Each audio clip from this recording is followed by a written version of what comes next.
Maswera sei guys, maswera sei kwa muri koko, maswera sei, maswera sei kwa muri koko. Maswera sei muri ku safe here guys, muri safe here. Zviri kupedza mafuta izvi. Ndapera power panda wa president wachitekwa nzi it was a peaceful march. Kunoza kuti ndaperegwa. Zvakaoma. But anyway, vari kugadzira nyika yavo kuti tingati kudi. Kana basi richiwanikwa mutauni vanokwanisa kubva voenda mutauni. Chatomboda ngoti tikasi. Ndizvo ndikureva bhazi haringafambiri vanhu 5 zvekana 10. Makazadza bhazi here makawanda here. Nokuti lebu wako moya kutaura. Andika iri kusaidhe kunana kuchinda unana Bakersford uko. Anditi ende kuma mprazi mamisha mukati momo. Munhu vange makatowanda moibi embassy. Andi munhu vakutanga makliwa ne embassy. Saka motowanda zvino mukaita 4. Azviiti kuti muite 4. Mema kutoenda kunana Petersburg uko. Maybe kana tozivi kuti Petersburg kwacho kuna vanhu vakaungana here. Andizi ndoziva Pretoria, Joburg, Durban, Cape Town. Ndizvo ndokwandosiya ikoko. Yeah. Muri sei guys, maswera sei guys. Maswera sei munoziva pane mumwe wedu panapa. Akarohwa nepfuti nesuro pamachi paya. Akashutwa nepfuti pamachi. Ndofunga mariona gumboriya guys. Akashutwa nepfuti zuro pamachi paya. Ndopa akashutwa nepfuti. Ndokubva aenda kuhospital. Kuhospital vakasvikoramba. Guys, ndopo unotoona kuti vanhu ava vane rimwe chete guys. Vanotori ne1 word. Kuhospital chako kwakamboramba kurapiwa munhu. Vakasvikomudzinga nebullet yake memwana. Kura kuti aigona kutongofira kana pagedhi kana ava vasina basa nazvo. Vavasitorina basa nazvo. Saka izvozvi ane bullet iroro mukati. Anomaona ane bullet iroro mukati. Apa haachagoni kana kuita sei manje. Haachakwanisi kana kudi kana kutsika kana kufamba kana kuita sei. Haachakwanisi. Mufunge apa ndipo pavari kutonzi ibvai pano. Anotora nebullet izvozvo.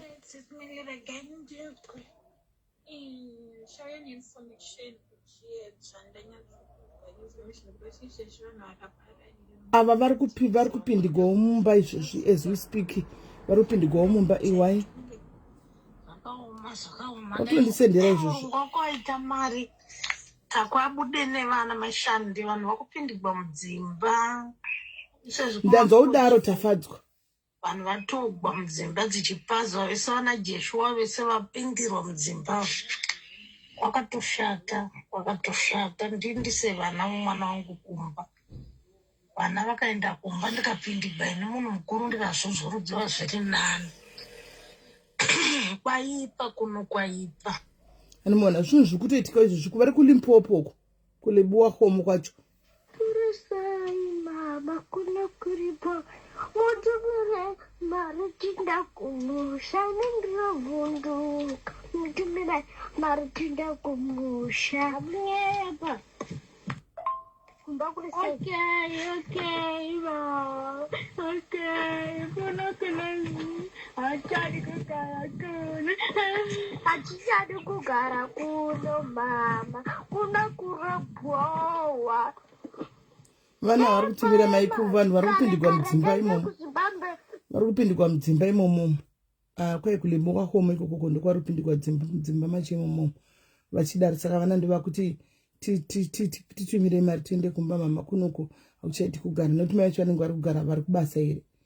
Anomaona saka pakaipa asi kundirwadza ndeushu wakashutwa guys. Bullet moto ndizvakaoma zvaita gumboriya manje iko zvino rachifuta kudai so rachifuta nepamusoro pakudai gumboriya anti bullet riri mukati apa akaita bullet irere handizivi yangu. I don't know kuti zvinozofamba sei kuti ariite harizoite infection here because ironda rangoshama kuchipatara adzingwa saka ari kumba. Andimaona ipa pandatira kuti ndimubate ndizame kumutumira mari kuti aende kwa private doctor. Zvino waenda offline achabatiki.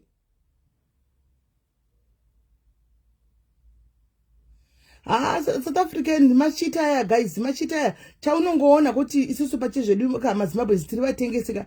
Ndo saka muchona ti kusora kuti anze ndi kumirira maZimbabwe nze ndi kudeka. It's a waste of time guys. Kupedza nguva chako chaiko. Vamwe are not even moved or shaken nechinhu zviri kuita izvi. Vatofunga kuti majokes because they are not even affected and they're chasing farmworkers chete here. Aiyo vari kudzinga maimaka vari kupinda mudzimba. Hauna kuona ndokutaridza iseko. Ndichaiposta alright. I will post it. Muone video. Ndichaiposta mirai. Ya ndatirega ndifambe panapa. Ndichitaridza dzimba dzevanhu kuti zvakamira sei.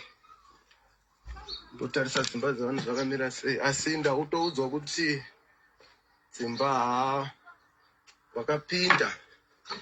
Dzimba nevanhu. Ndinogona kuva iri yemukomana. Ya unonzani? Unono ndiani uyu mandiri kuvhura. Hamtina chini mwana. Muri empty. Hamtina chini. Almost empty. Amino ndima anoda ndomakopa ira. Ndisivi. Kufamba nchitarisa kuti zvakamira sei. Panapa kandoziva kuti ndopanga vakabhesa panapa.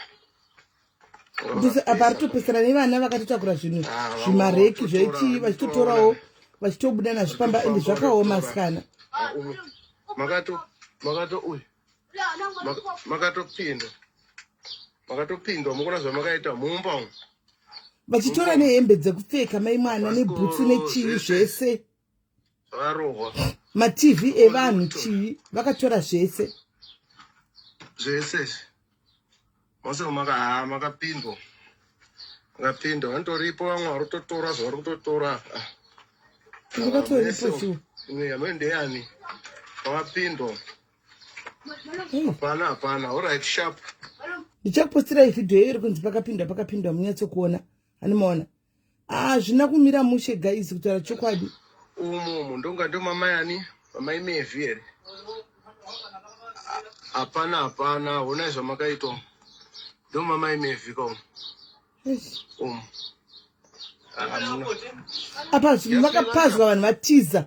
Vanhu vakatiza vakaenda kunovanda. Animaona. Vaenda kunovanda vanhu. Ndo paipinda maSouth African mudzimba muyamiya. Animaona. Vachipinda mudzimba muyamiya. Vachipinda mudzimba. Saka chindiudzai kuti guys. Life yako yese yawagara South Africa guys. Uringodzokera kumba nehembe dzipambiri. Because vanhu vari kutora zvese. Vari kubreka mumba votora kubva kumaTV. Votora zvinhu zvese mumba. Vari kutora. Saka kumba uri kungoenda nehembe dzawakapfeka pambiri idzodzo. Hauna nguva yekuti because vari kutora kubva nezvima 2 plate stove. Handisi kuziva kuti ndekupi pachi munhu akachera kuita video chino ndifunga uyu ndeuya todzoka vamwe vatiza vachiri kumasango nati vabatwa nemapurisa amene. Anomaona. Ndo pauri kuona mwachuya inini maZimbabwe nzara chokwadi ini maZimbabwe nzangu ndamakonewa zvekwa Mwari chekwa regai zvenyu regai vamunanga gavatonge kusvikira pavanoda. Regai vatonge kusvikira mwoyo wavo wamira. Because pachezvedu isusuka hatina kubatana. Hatina kubatana pachezvedu. Pane pamwe pokuti chero munona guys panguva dzakafana idzi. Inguva dzekuti chero chivenga munhu ka antika but pachito chinhu chinobatsira munhu chiri kuda munhu wese andi tinoisa our differences paside. Tomira pamwe chete sevanhu vamwe chete anditika toita zvinhu chimwe chete but zvaunonyatsokuona soka unonyatsokuona tichiri kure chako chaiko kubatana hapana ndo chokwadi.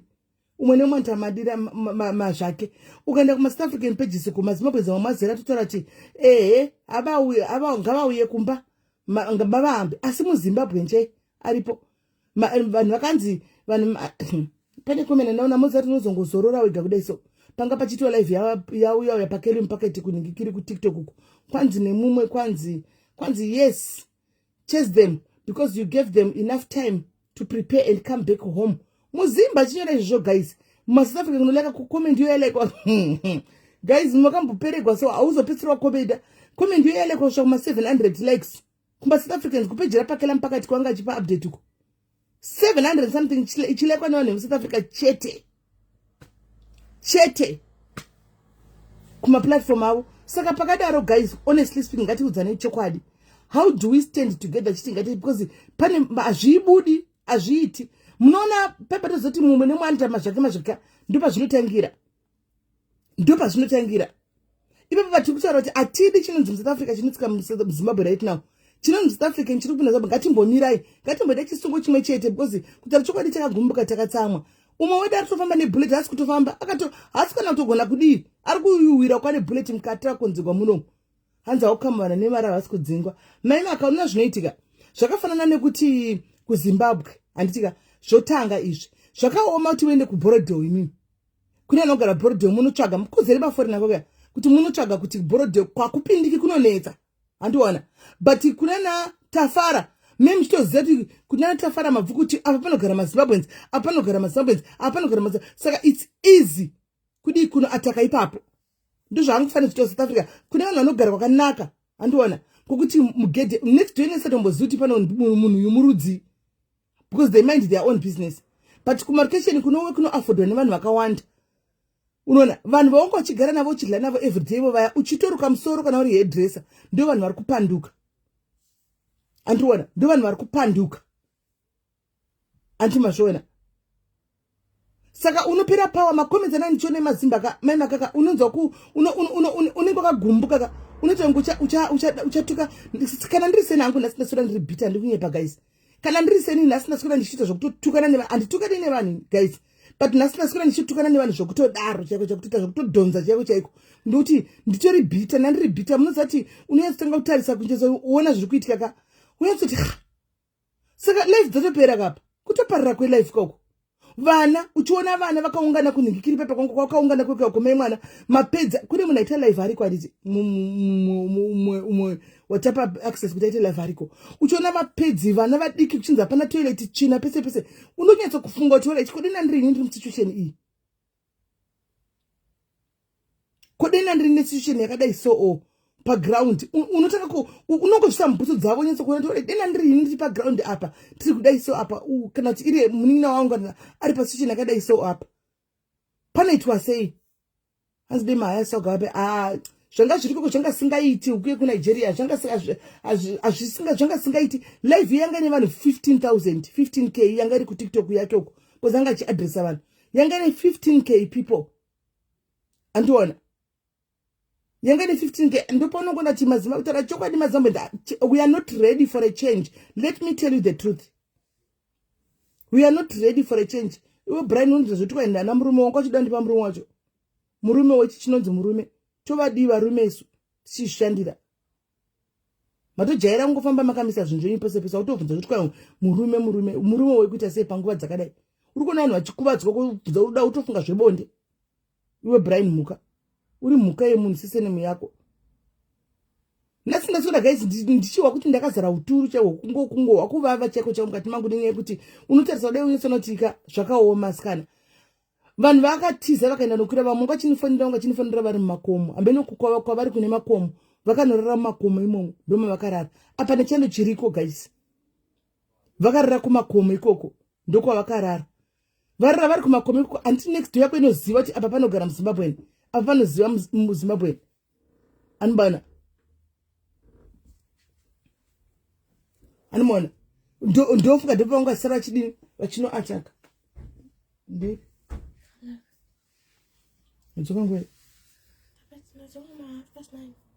Major. Okay. Then deeper life.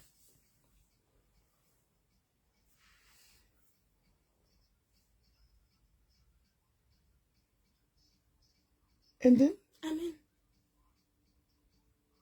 Dear. And. You. And dear Gondegi. Do you have my screenshot? She has on front.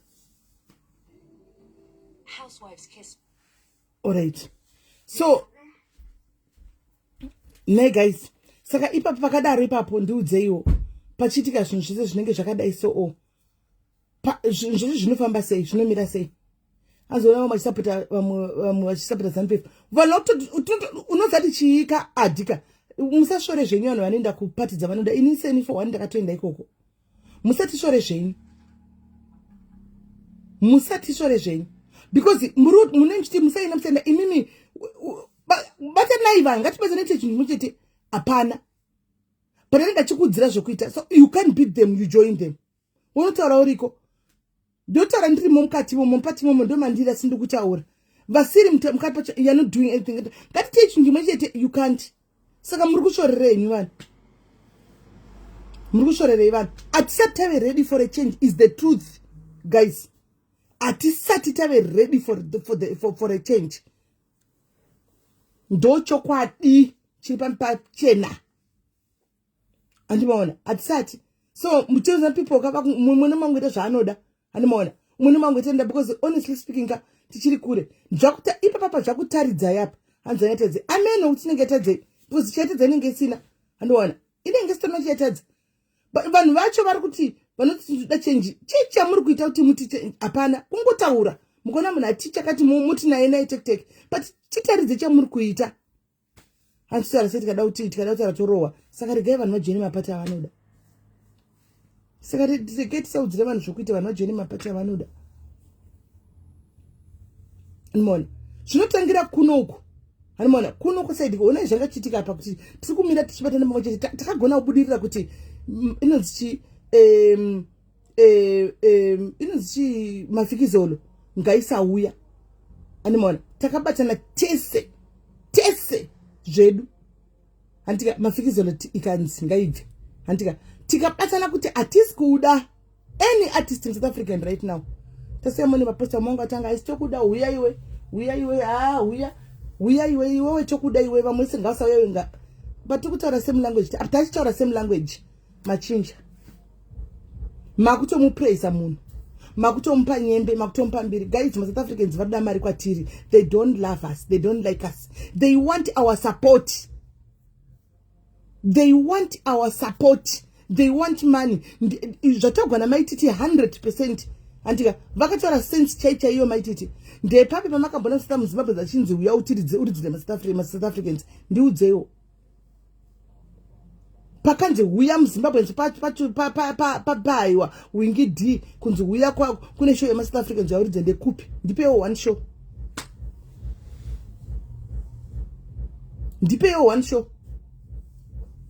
One chete yamakanza chinzi wingi D adedzwa ndarinoridze South Africans. Ndipewo one show.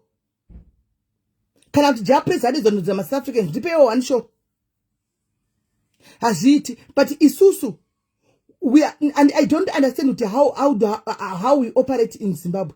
Vamwe vedu muZimbabwe vatinoti honorable vanotorana Ricky Rosie kune America uko kuti munhu akapira kare kuti ngauye aimbe muZimbabwe opiwa mari singaiti yakareba. Anibona asi munyika medu tine artists ari kugona zvokutopisa zvokutodaro ekuti anogona kuvaunganidza akaita concert yakakura akaita a very big show. Munoziva munhu one anotogwa opiwa let's say opiwa kana kuti $50,000 $100,000 Ricky Ross opiwa $100,000 andimaona $100,000 ikutora maartist ese emuZimbabwe ese anopisa mumaunganidza muyandika yoitwa one of the kana kuti the biggest show ever kawani kako kunozara because mwana wanga chafambira artist wake ipapo mari yodzoka. But no azviti tine maartist edu ari kufana nzara paZimbabwe apa asina vanohaya. Ari kufana nzara asina vanohaya. Our artist epaZimbabwe guys machinji acho ndaka izita rekungoti artist but vachinji acho vanoto struggle kutaura chokwadi vanoto struggle.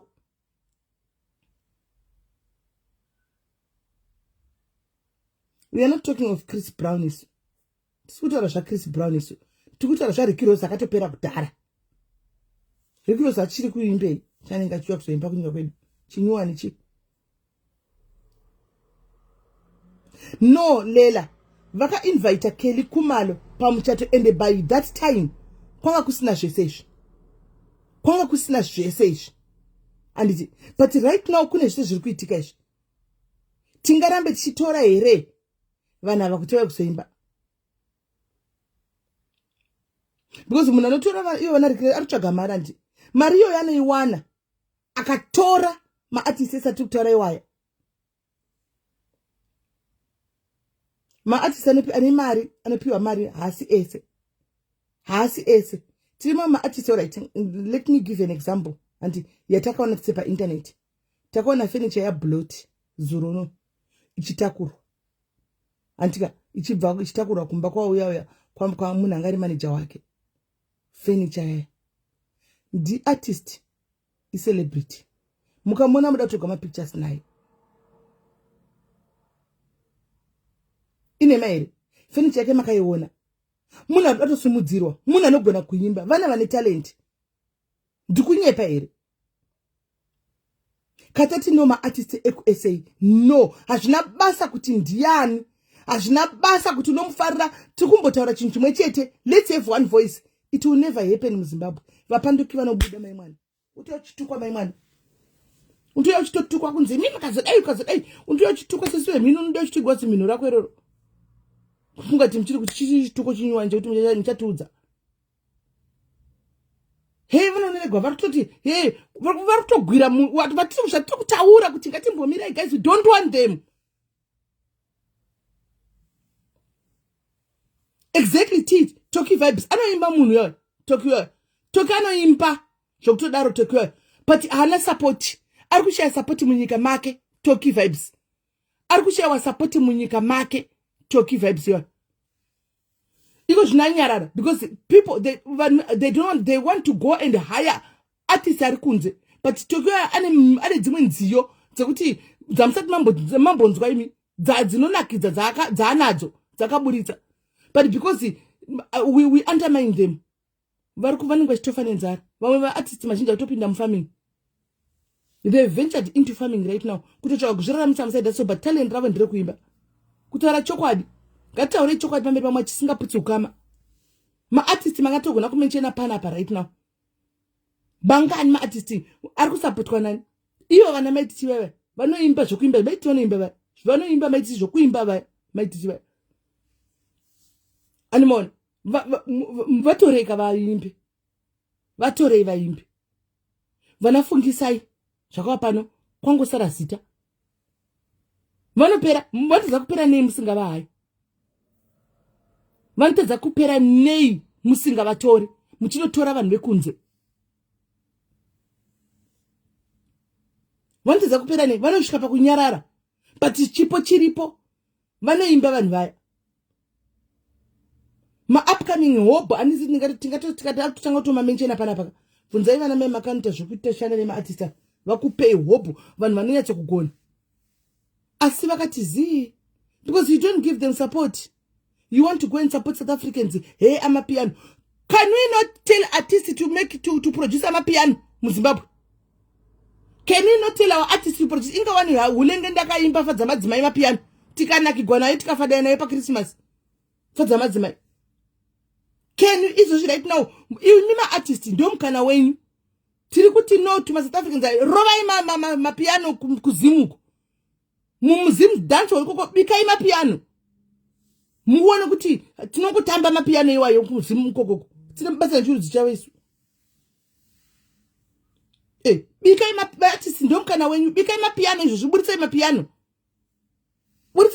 izvozvi ngoma sengoma dzemapiano ari madance iwayo muone tonoida vatambi here vanongotamba inga Nigeria yako iri kubika mapiano kwavoko Nigeria yako kubika mapiano kwavoko satotadzane kubika mapiano pedu paZimbabwe isine talent tine vana vane matalents paZimbabwe vana Julius Sprague veve vana veve vanogona vafana veve anogonesa vana veve ine ndotomufarira zvangu kutori favorite yangu one of my favorites anogona veve zvokutodaro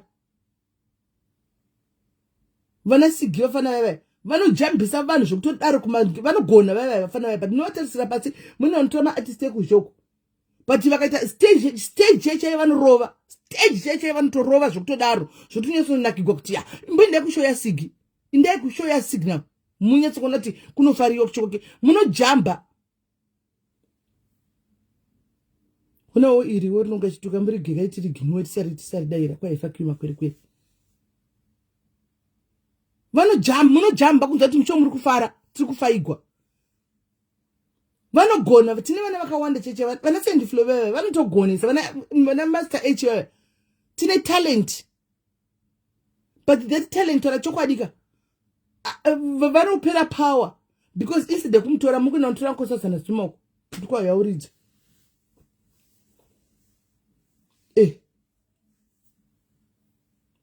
muenda kutora vamwe mheni vamunenchitora kuuya uchiridzire kunoko kovedu tine madj vana yaya vibes kayaya kamwana kayaya vibes aka ndi dj wani anogona yaya kuridza vapei mukana vana vaiva vapei vana yaya vapei mukana chaiwo kasimba vasimudze vamaketei ivo vaiva muonoti vana vayaya havaitisana wangu angu wafuzere vanongonida support chete but we don't support them ndo chokwadi we don't support them but chakapinda music industry ndoita dj handi South Africa inana angu wafuzi inana ine vakadzi vakawanda hanimona apinda yaya ngatimupei support muone kuti mabudiro vamwe vana vachaya kuzoridza chipengo ativapi support enough support tonotora madj ekunzi madj ekunzoko kana ivo vana anzani uwe hombo levels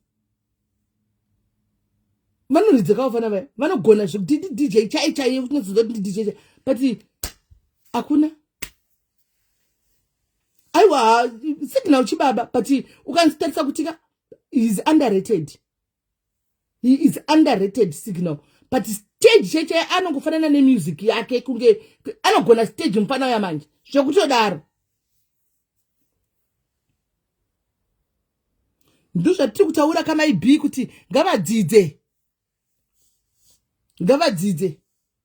ngatisapatanei pachedu tine zimdanso 1 nai rufaro izvo zvekutarisira vamaartist edu chishora maartist edu ndo zvakaipa tinavo tine zimdanso is zimdanso antika intonzi zimdanso because that's our own gina zimdanso that's our own gina zimdanso inyaya yekuti Zimbabwe izita rakashoreka inyika yakashoreka ndo chokwadi kwese kunyika kupi chero kupi tarisaona kuti chero PayPal chaiyo PayPal just PayPal Zimbabwe inenge chinzi not eligible PayPal yekuti vanotita mari ndivo vanoita mari kana ukaenda kuembassy uchida kutora visa rekunyika ipi ukangoenda nepassport yegreen yekuZimbabwe unopinda bhisi izita rekuti Zimbabwe raga rakangoshoreka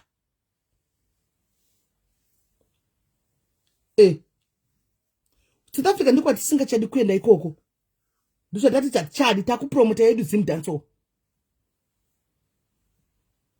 we are promoting our own zimdanso now we will play zimdanso vana mureveve stage mama tionogona stage kava kwete zvokunyepa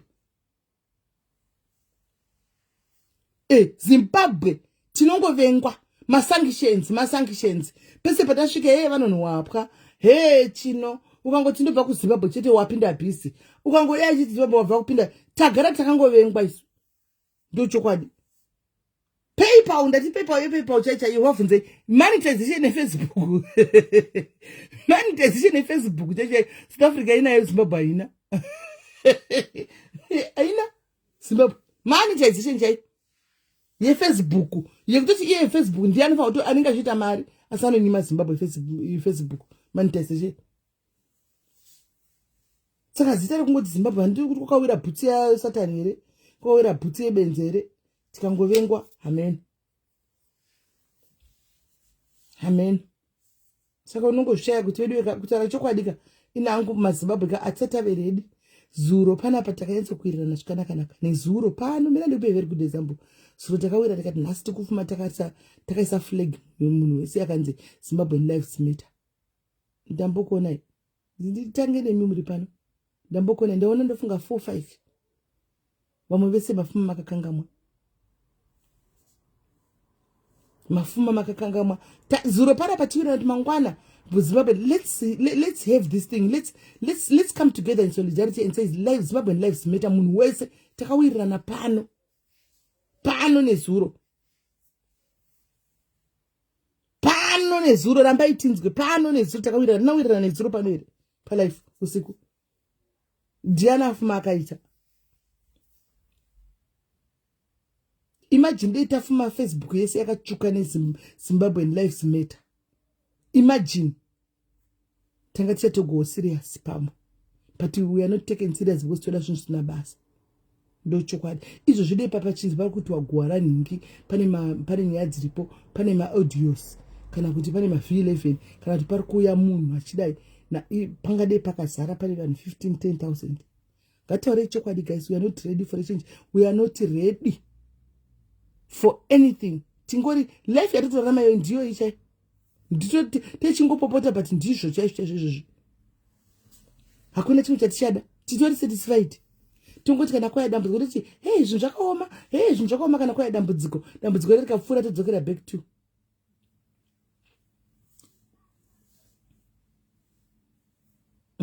ndo chokwadi. And ndingokutaridzai. Thank you Kate. Saka iwozobuda weya uti utaura pauri kutaura kuti zvinesensika, panotobuda chigrupu chiri kuya kuzokutuka for no reason, chinotonga yakuzokushaudha for no reason, kuti chee vambotera kuti pakutogwa chii, zvinhu zvinotibatsira tisereseni, kana kuti handiona tombomira kuti tozotukana mangwana azviko.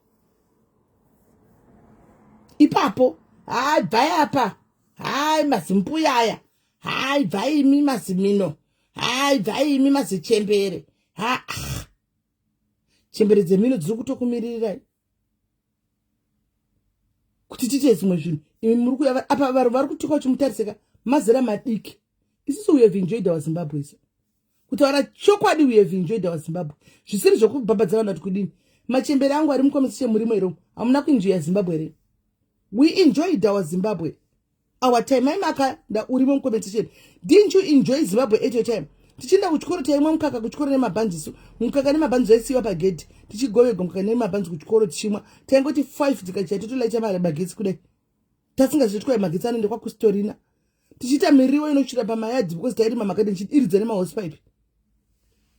Kwakustorina kana zvokuti kwa hema kuchazoita mabhoho, hema sola, bhoho zvokuti tichitoregwa hembe nema account kwana Souza usuku, kwana Mikuzi. Time yedu.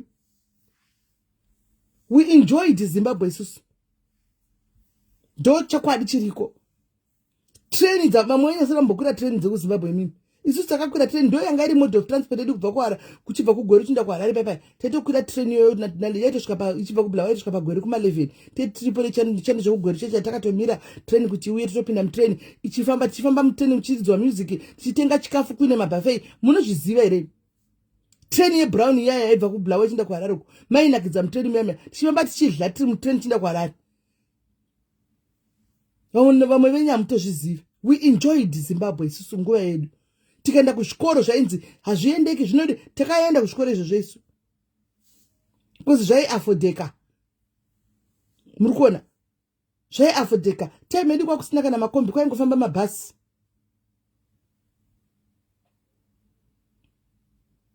Hanzi ndotodzai kuti Moza ndiani akadzingwa kubva kuZimu. Kwai totodzai kuti kuMoza ndiani akadzingwa kubva, handizivi. Kwai ndiani motakangamwa. Hamona takafadaya. We lived a good life isusu mazera yedu. So mazera madiki we expect you kuti mi patotaura munge muchitibheka but munoya muchitishaudha. Saka toshaya kuti this is for you guys vari kukura. Handizivi kuti chebhini nyaya mukutaura, mungandiudzire nyaya palive muexplain kuti ndizivi. Kana mune nyaya munayo munoya nayo kuWhatsApp handingaisivi nyaya mukutaura. Hanimona taienda kupaki kumuzerere, kwakuine recreational parks time yedu isusu. Toenda kupaki kumamuzerere tichisora tichishamba muzerere kwekuya tiriko maswing chawaya. Iko zvino mwenyu munoiziva mizerere kana munongoionera pamhepo. Munoiziva muzerere. Tichitotaura isusu machembera mune mituka yakuti mazichembereka. We are doing it for you upcoming generations. Imimi. But yo amuzvione. You are so toxic. 2000 mimi makaza pa social media. You are so toxic. And the toxicity amina yosoka apa zvinozikamwa hapana. Apa hapana chinhu, hamuna kana chamunacho, hamuna kana chii. Mungori nekutuka chete zvituko. Zvituko chete. Ndozvega zvamunazvo.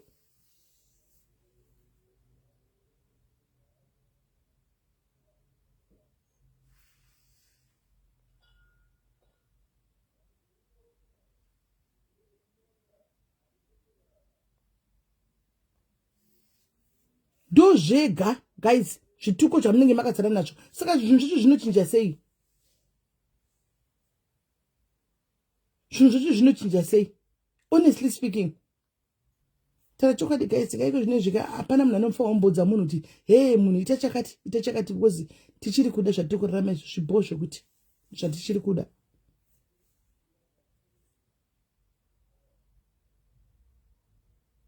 Hanzi ndodziwa nepi namba sisime ndinokumbira dzangu ruzoyautora kuseri. Andimaona. Saka zvinonetsa guys, honestly speaking, and let's come together man. Let's start by munoza tikagona if we can be united.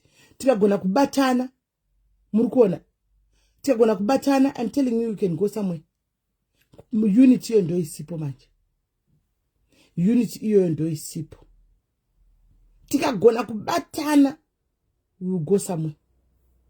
Umbose zvoti kwa ininga ndimfariri audlimba waka utomuzivi in real life. Wakamngomona pa social media apa automuzivi but unomuvenga.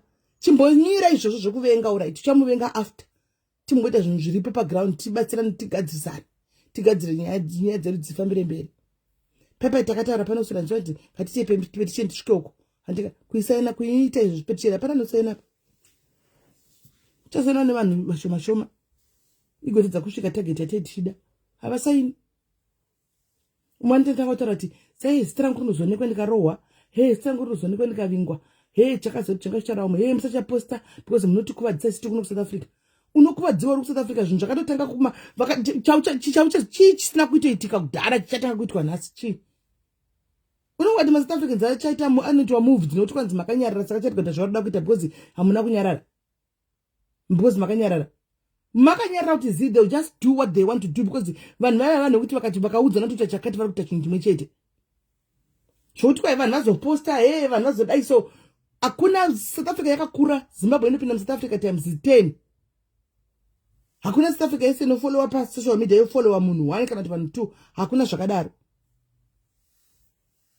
Katigone kubatsana tikangogona kubatsana chara chokwadi that will be a start. Zvazvino zvana ndichiona nhasi especially kwapakela mpaka tukoka. Andangoti Mwari amen. Amen Mwari. Ndangoti Mwari amen. Kana zviri zvatiri so izvi. Amen. Amen. Vanhu vakuvadza udhara. Vanhu vari waudhara. Posti yekutoti update kuti muzive zviri kuitika. Musaposte motikuvadzisa. Saka munhu akadaro ungamudza kuti shamwari katimbomira patiti chakati akaita. Hakuna. Hakuna. Ndo chokwadi. Hakuna. Zvakaoma guys. But anyway, ini nangu tara chokwadi nanhasi ndakangodistebeka zvangu asati ndanyatsoku handingamboiti stable iko zvino. Kumesina kuri kunzwanwa nenzara. Ndafunga kuti kumesina kwacho kuri kunzi kuvanhu vane nzara tovabatsira sei. Apa munozati nyaya chekumesina kamukainzwa iri fani. Kwanzi maZimbabwe ari mesina ndiwo ari kubika sadza achinda kunotengesera vamwe maZimbabwe ari unopera power so maZimbabwe anogara mesina ari kubika chikafu achinotengesera maZimbabwe aya ari stranded vasina mari vadropowa kumesina uko. Pane kuti vabika vanovapawo zviri kuita vana Kimentanaka, vari zviri kuita vana Premiums Family, zviri kuita vana Fadzai Maunga, zviri kuita vamwe vaungana vakadai vari kuenda kunotengesa sadza ikoko. Kona vasina mari. Saka chindiudzaiwo. Vanhu vari pacrisis vari pataiti. Nhamo yake ndeyaka inene. Ini ndipe mari yangu ndikupe sadza. Sadza. Saka vanhu vangachindudzwa vari kumesina uchona vachiti ndoshauri tovabatsira sei. Tiri kunoku ndoshauri todini kwavari kwacho ndoshaya kuti odii. Because vanhu vari kumesina vakutohasila. Vakutotsvaga mari.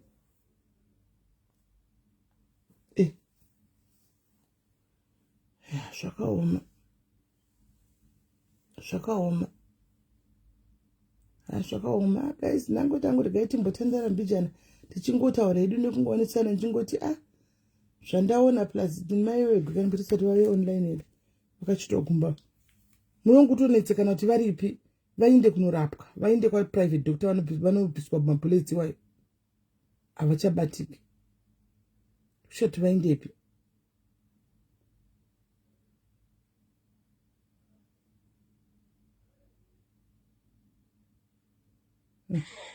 Oh, idebheni nditosendegwa izvozvi senomwe munhu hanzi zviri kuite zvaitika izvozvi vapinda vari kupinda dhoto hanzi maswera sesisimeli ndati ndikuone taridze zviri kuno kudebheni kunzvimbo inonzi malucas izvozvi vari kupinda mudzimba dhoto dzemafoni zachirova vanhu vachivabudisa mudzimba. Tanguri tafonera mapurisa kana kuuya nezuro futi manheru vakauya vabva kumachi vakapindira vakomana vekumalawi vakauraya 1 asina nhasi hapana kana mapurisa zvaari kuita. Ndangoti nebasa ramuri kubata ndingokutaridzaiwo motikari dzemapurisa dziri kuti dzikauya vari kudzigarira kurodhi votaurira nadzo dzokera. Right, ividhiyo yandipai.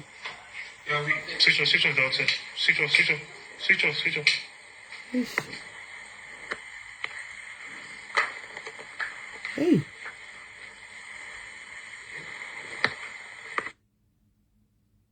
Yeah, ma1 apa wapwanya madho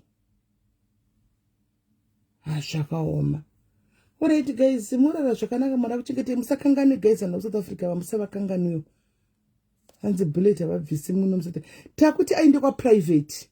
Aende kwa private because harichatsikika gumbo rano anodi. Anoenda kumba kwacho sei. Harichatsiki.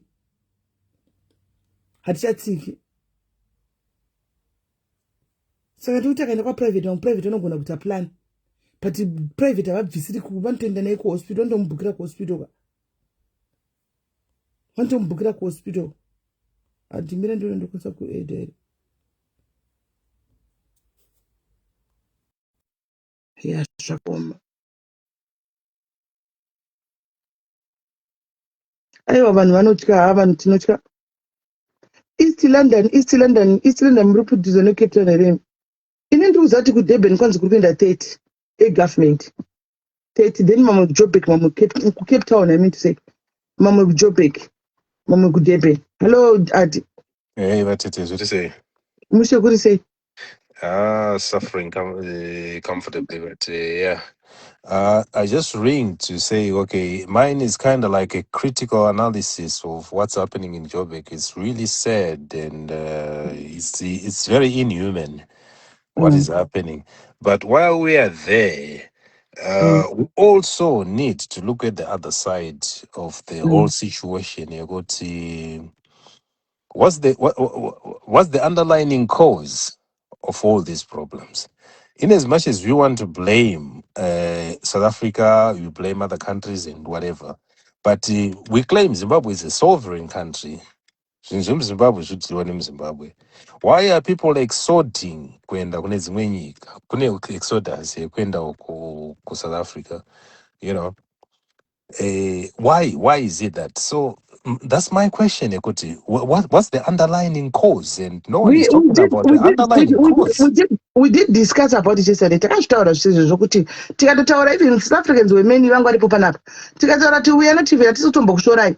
Tashora the way yamaita nayo yekuti makuvadza vanhu chete. But otherwise mune kodzero and mune right yezvinhu zvamuri kuita because you are fighting for your own country. Andika mukudzidzisawo isu we should fight for our own country. Ndopataiwirirana kapanapa nezuro kuti mangwana nhasi let's wake up tese takaisa maflag akanzi Zimbabwe lives matter zvina kuitika. We are not even blaming them. To blame the way the way things have happened, which I have acknowledged that is very wrong. It has been acknowledged by even the whole world that this is not okay. But if you try to look at it now, critical analysis, you got to like imagine kuti vanhu vari kubva ku Nigeria, all the way from Nigeria, crossing all these countries and coming there. Dai South Africans vakatogona pavakati dai vakati, you know, like voti isusu maneighbors zedu we can tolerate our neighbors, but kwete munhu ari kubva kumberi uko zvanyanyisa, you know, we've got no capacity of such. But at least dai vakangotaura kuti no macountries akaita kunge Zimbabwe, Mozambique nechi Malawi, we can tolerate those because they are our neighbors. But the rest, all the way, imagine some people from all the way, as far as India, Somalia, Pakistan, they said they're just going there, you know. So, sometimes I don't know. I don't know, but it's very overwhelming. Adia, South Mhm. Africa, panguva yacho nawo kudharawo, in terms of economy, it was a little bit stable. Honestly speaking, it was yanga ichiri right. Ndobva ndikuzotaura kuti iwo Ndosaka manyika. waiona dzimwe nyika dzese dzaiuya ikoko, because kwanga kuchiri flexible, right? Vaiti nenyaya yekuti ivovo vanoda kurarama pachirungu, vanhu vekusouth Africa havadi kushanda, zvaivhurira mukana vanhu vekunze kuti vapinde kushanda, because vanhu vekusouth Africa vakatambira nhasika moziva kuti muchazowana next week paseri kana mari dzavo dzapera, havaendi kubasa ende vanochitonga kuzere handiwana. So foreigner rinobva rashanda, anomaona rinobva rashanda chaiko. Saka even ndosauchiona even vamwe vekusouth Africa vari kuchema kuti manje zvavaenda saka zvichafamba sei, andiona. Much of the shops have closed as well. Sekudhara semawira aingoita vanhu kuuk kudhara, andiona maiuya kuuk kuno kumusina kana mapepa, musina kana chii, but vanhu vakashanda vakadzimba kuzimbabwe time yacho vasina mapepa, vachishandisana namapepa, economy yanga iri stable. Ndozvangofanana neSouth Africa. Yeah, but I was just looking at the other side. Not like, how can you, like, you give me an example of is it my TT or whatever? Pane wakaita muchato wavo, and they hired somebody from South Africa as well, but she could also have hired Zimbabwe Tamurizirewo kana Japres or whoever. But we have got a problem. But let me come with my own angle as well. Adikuchata kazhinji atichati kakawanda most of the times. Kune vazhinji vedu and we only wedded once, and on that wedding you are trying by all means to make it a memorable one, right? Ndopega pandokwanisa kuti ndofarira Asha, ndofarira Tony Braxton, you know, even ndine maartist enza bandinoda, because andichachati futi ndichitaka one kana ndichikwanisa rega ndimtora uya ndiimbire pamuchato wangu, because munhu say I will be on muchato. So I don't see anything wrong in here calling Kelly Kumari pamuchato wake. I can refer you to a statement that you have said previously in your life. You could, like, we hate ourselves, we've got no confidence in ourselves and things like that. I said we have artists in Zimbabwe dzapera because avana support, we are not supporting them, right? Ndikapa example yekuti tine munhu anotora Ricky Ross akapera kudhara, andika akapera, but tine vafana vari kupisawo, anditi ausi muchato ka iconcert ari kutsvaga mari anditi. So but kurikupisa udare koko. Point yangu. By going and paying $100,000 US dollars kuti vaya performa kuAfrica momutsvagara commercial modeling anti, because ari kutsvaga profit obvious. Idiri kaichias link kaichanditi akati ne100K iyo yakatora maartist ese oita show, one big show mombe, mari yakaitodzokera kudarika iyo yemunhu anotora kuAmerica. Ndo parachitaya kutaura business wise, like but mutoita izvozvo maybe ndiwe munhu ari kutofarirawo kuti anhingirire zvakufanana nemaartist andikutaura iyoyo anozotorawo pamuchato odai, so anongotorawo. Saka ndikuti individualism yakatongobata munhu wese, handiti munhu akutongoita zvaari kutongongwavha nazvo akafunga kuti if we cannot beat them, let's join them. But this is what we are saying right now, kuti iko zvino izvi panguva yatiri ino yekuti kuna umwe wedu vari kurohwa, vari kushungudzwa kuita sei, ngatimbobatanai titi timbomira nevenyika iyoyo tirambe. Zviri nani right now tiwe tiimbigwe nemunhu, tiwe tiimbigwe nemunhu wekuMozambique, zvitori nani. Kana wekuMalawi ngauye atiimbire, kana wekuBotswana ngauye vhima mbeza aridze, anomaona ngauye. Ava vekusouth Africa because ndo vari kuuraya, ndo vari kuita izvi atidi. Ndakungobataridzawo kuti alright, muri kuti bvai hambani, handiti senemiwo musauyewo, because kutaura chokwadi kwedu vanouya kuzotora bhegi vachidzokera, simple, havatidi. Vapedza vonoti mavahambi. Akamboisa comment mwana wayo anozani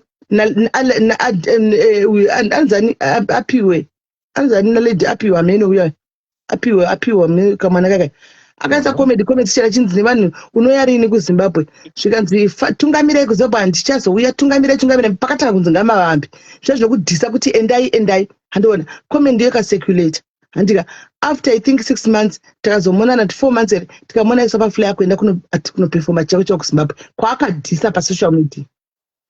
Yeah, vanenge vachingoda mari chete, that's what they want. So individualism yacho yatongope kutongoti munhu utongoita zvinhu zviri kudaiwo ndozvavari kutongoita vanhu mazuva ano, which is really sad actually. It's really sad kubatana Because munhu anongoita zvaanozongoda because solidarity hapana. Solidarity hapana. Saka munhu anenge kuita zvaanenge achida. Saka ndozvatiri kutaura kuti isusu tiri kuti ngatibatanei izvozvo right now titange izvozvo because there's still time, let's do it.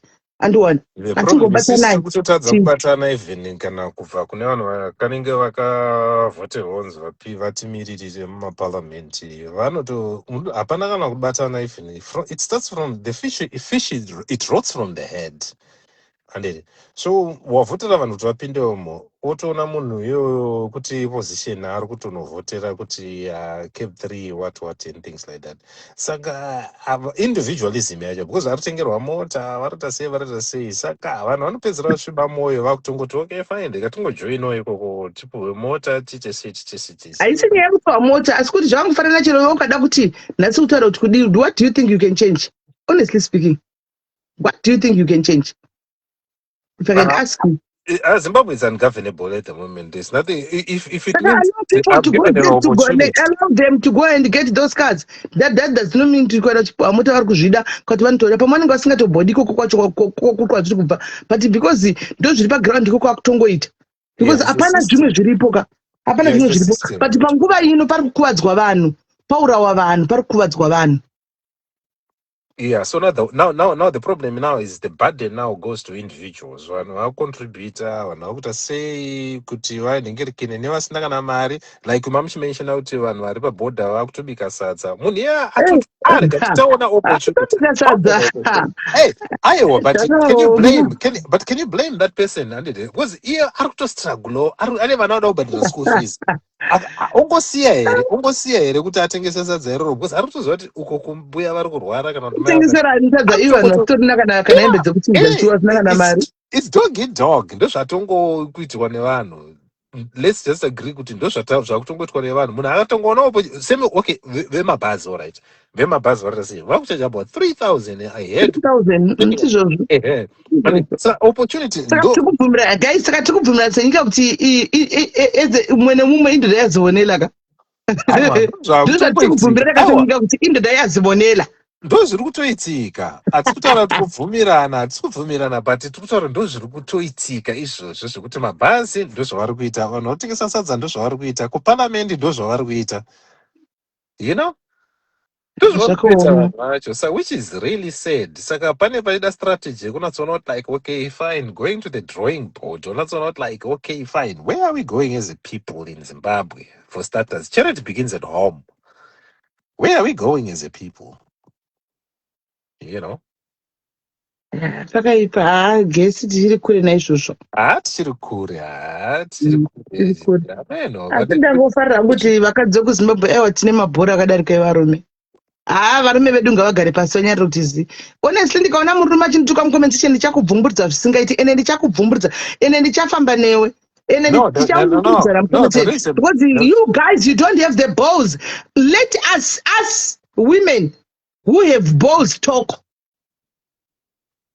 Yeah, I know kuti tirembwa zvedu but you know hatina bodares.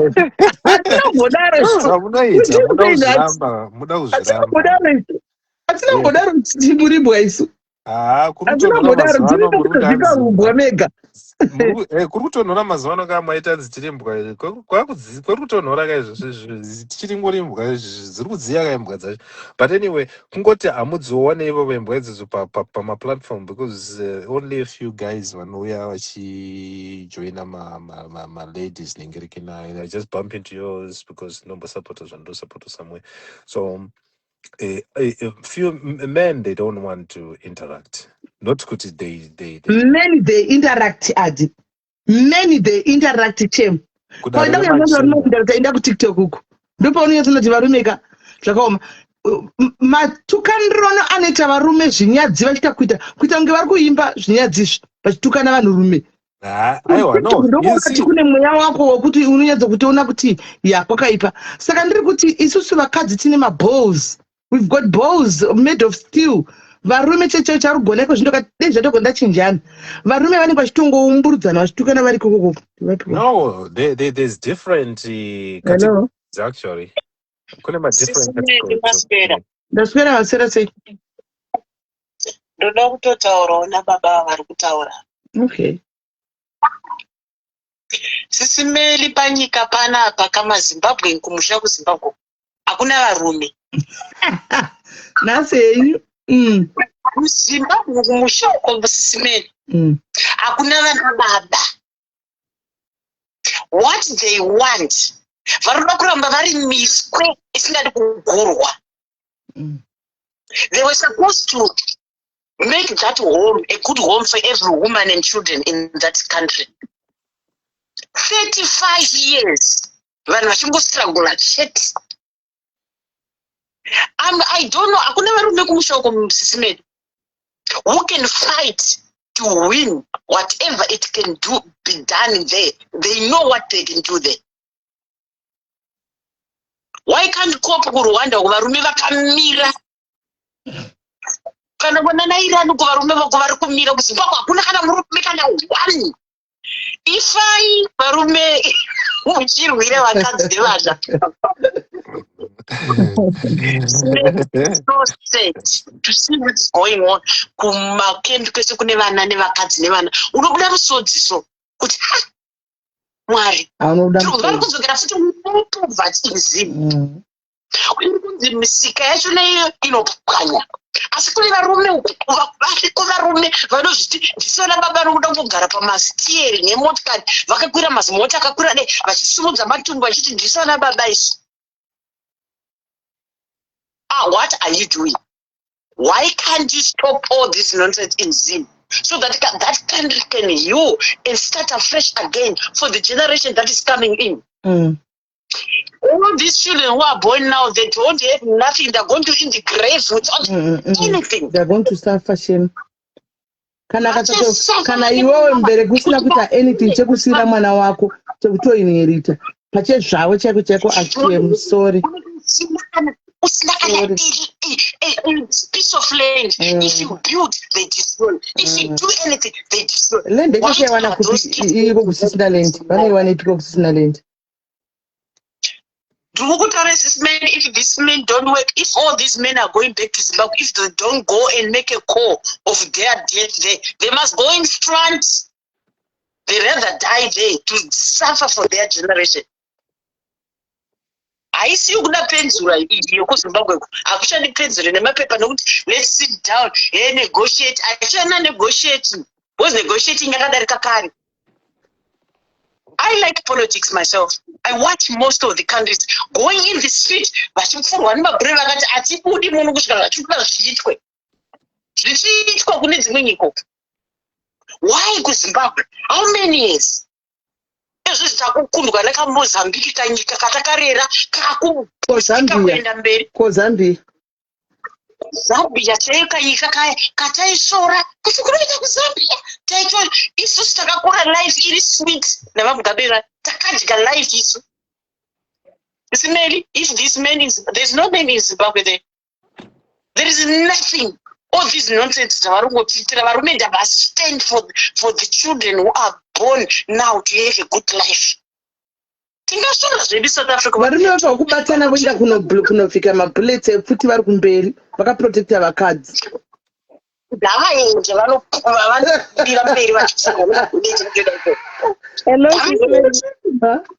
ndikumbira umbosapota ukona zvaari kutaura. Mirai Kolanzi musapotwe. Taura sibongisiwa. Ndafara Sisimeli kwauya topic yenyaya yevarume vekuZimbabwe. Munoziva kuti Sisimelika pandaona uyu wekuSouth Africa uyu wemangundungundu ake uyu. Munoona kuti anobohwa zvaanotaura achididi but panyaya yekumira semurumeka vanhu vamwari munhu yaishumba uya Sisimeli. Unoshaya kuti akataura akati munoziva kuti kuya kunourayiwa munhu vemateksi vechichichi asi akati ndine mathreats ndine chinyi but ndiri kumira semurume. Muri kuona inyika inotyisa yekuti anogona kumuka akapurwa bara. asi ari kumira semurume achimirira nyika yake. Vari kuita zviri wrong, havachitiuraya vachiti didi, but Melika inosvikawo nguva yekuti kavarume hatina kuti kwanzi ngakuitwe hondo, tiri kutaura nyaya yekumira, standing on the ground, kuti tinoda kuti zvidanzi. Tinoda kuti maChina hatinetsi aya vari kurova vanhu vedu, vari kuita land degradation, vari kudhiga kwese nekwese, boto rekwa rapera chichi, asi haumbooni varume vachimira. Asi ukavaona kunana Twitter uku Melika kana muchimboendako, chirungu chinenge chichitaurwa imomo mumagurupu, vanenge vachimati maspaces. varume vedu vekutiti vanenge vachitap manje kutwitter uko kunenge kutaurwa chirungu. Wati ma-analyst here kutwitter yevarume kutwitter uko, they only want to be told kunzi kuno kuchaitwa zvakati uyai mutori kuno, vada zvokupigwa, want to be given, they want to go and find what is going on. Why they don't want to go involved in zvinhu zvemunyika varume ava nababa vachiti nyika yedu nei tichitambura kudai, why futi ndo vakadyiswa kunge vakaiswa madhimoni brain dzavo idzi. Zvichemo zvinenge ndazvinzwa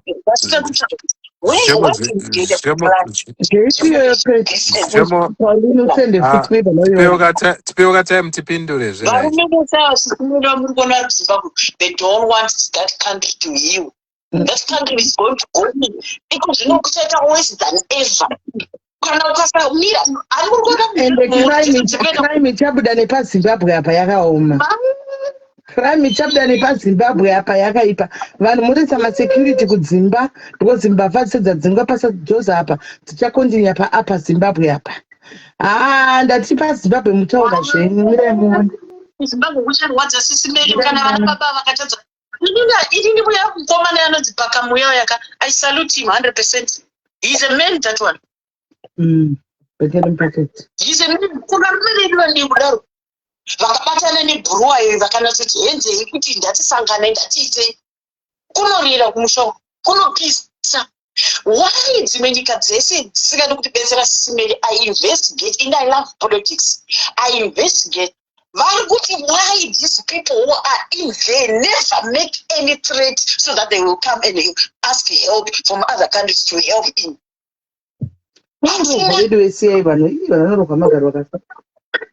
Sisimeli muno kune vakaonda vakarohwa vakafa, vakavanenge varohwa vakafa ivavo. Tinozoona kufanirwa Sisimeli sakana kuti ngachida kunorohwa ndiani kuti afe. Asi kana mataura muri izi vasana kuti ngavaende kumberi vanorohwa vafeyo vachisunungura nyika. Ndandida kuedha Sisimeli futi kuti izonika. Ndaona imwe comment. Sisimeli izvi asi kuzvazvi kuda kunoita iko zvino nevanhu vese vaendaga. Sisimeli ndikukuudzai kuchachemwa kumushoko, kucharwadza kumushoko.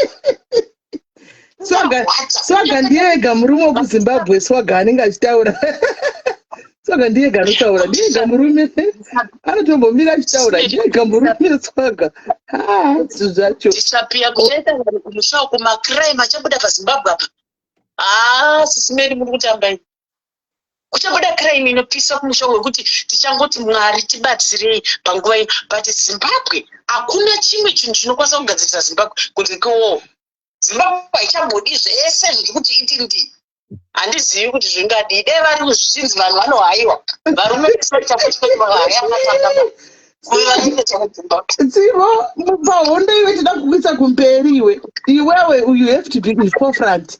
Uve kufront iwewe ndeni wakabata zigidisi AK47 chai iwe.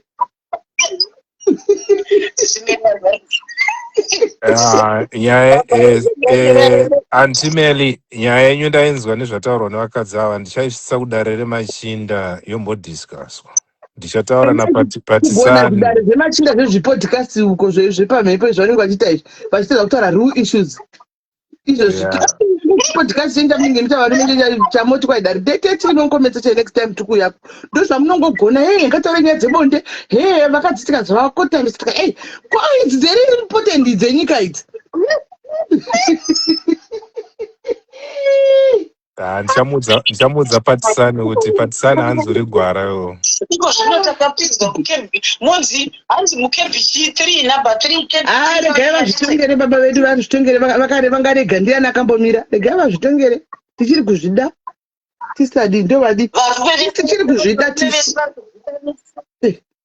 kutoida kebhi ndozvataitoida because vanaiko hei hatidi kukutira media hei action yamburi kuita ndeipi hapana saka unotoona kuti regai vatonge zvavo kuvakadi ameno imbi tiri bhodhi bati uraya nhasi kwai vari kunge vaende kumberi vanofa vafire nyika kola Apa muri kuvada mumablankets futi vari kunzi ngavaende kunofa. Munoda chicha zvino. zvakaoma pakangoipa kungoti honestly chokwadi ndida kutombozvitarisa zvako pasocial media vanongotaura pasocial media vachingotaura asi like kutaura kwevarume vatina pasocial media nekungotuka vakadzi kuzvino kungobhomba vakagotituka vana mazurure mazvikiri vachingotuka vakadzi izvozvi apa tiri vangani apa ndiwo oga ipapa kwakazara maslay queen maslay kings actually because ndo vanenge vachimhanyisa mota vachiti mbinga vachitumwa kutenga maise madays ajavha paifamba chipa vanhu mari kudai ndoita kuwa kunyarira kuharare uku kuita kuti vachasumudza mota yake vachimhanyira javha vachikotamira pasi vachidiri vachiita sei vachipiwa $10 ende ndaita kuwa kunya $10 murume mukuru ukiona kuti Anyway, you have a lovely time and best wishes to all those who are in South Africa, and we pray they will be okay and we do not have to lose other lives as well. Yeah. They will be all safe. Mabhazi arikunzi anoendeswa arongosvika ari 3, I'm not 1 million inokwana mabhazi 3 here, but ariko mabhazi ari kuenda mabhazi ariko izvozvi kwabva kuJoburg ndefo kwabva 8 cheko kune 30 ari kuenda kuCape Town cheko 30 ari kunanga kuCape Town then mamwe ari kunanga kuDurban then mamwe achananga asi 30 number 30 yanzi Cape Town iyo ndatoiudzwa ndatoinyorerwa pasi tori papo. No, let's hope so. Anyway, best wishes. Thank you very much. You have a good night. Okay, thank you Adi. All right, cheers, bye. Zvakaoma guys nyaya dzacho zvakaona tikangoona murume anotuka mukadzi toda kunda unomukomberedzana guys havana right yekutuka vakadzi ngavarege vakadzituka nepachizvedu varume havana right yekuti tuka chero makoments umu havana kana right yekuti tuka kuti akumera backbone pakungokikitsana nesu makoments umu tiri icho chiuya muinde kumberi zvatagwadina sivo kavachinda kumberi vanobloka futi havadi indei kumberi munobloka futi mutenge kudhugwa imimi kokoti nyika yopusunguka havadi saka iko zvino tikangoona hwana nokuti cheteka tek navo nokuti kana vasikana zvinhu zvacho ugone mazariro vakaita kuTikTok uko anzi mabhazi ari kumbosiya vanhu kupi ausi kuona kuharare mari ari kubuda vanhu mavhidhiyo kana zvobudisa pasocial media apa mavhidhiyo ndakaona vedu vakaita laini vachifamba iwe vachitogwa mavhidhiyo asi vanhu musadaro shuwa vari kutogwa vanochitara kumashungu osara kumashungu vanochitara kupi vanotsara uchisara uchinda kuharare koko kumabhazi ariko ari kutora vanhu zveshuwa but mufanira kutanga makliwa neembassy saka kune avavo vane mapasipoti akane mabhani kana akadidi kana paya kunokliwa paya kuembassy ngoti handaa mapepa usaburitse pasipoti yako ndopamuri kurova mabhani ipapo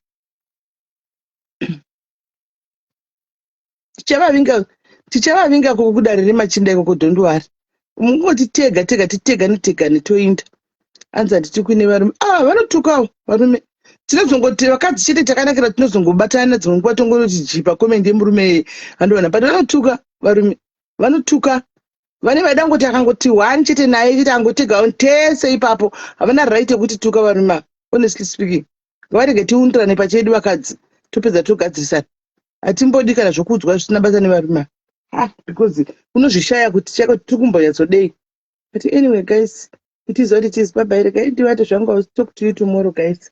Muve neusiku hwakanaka guys. Tibatsane mangwana.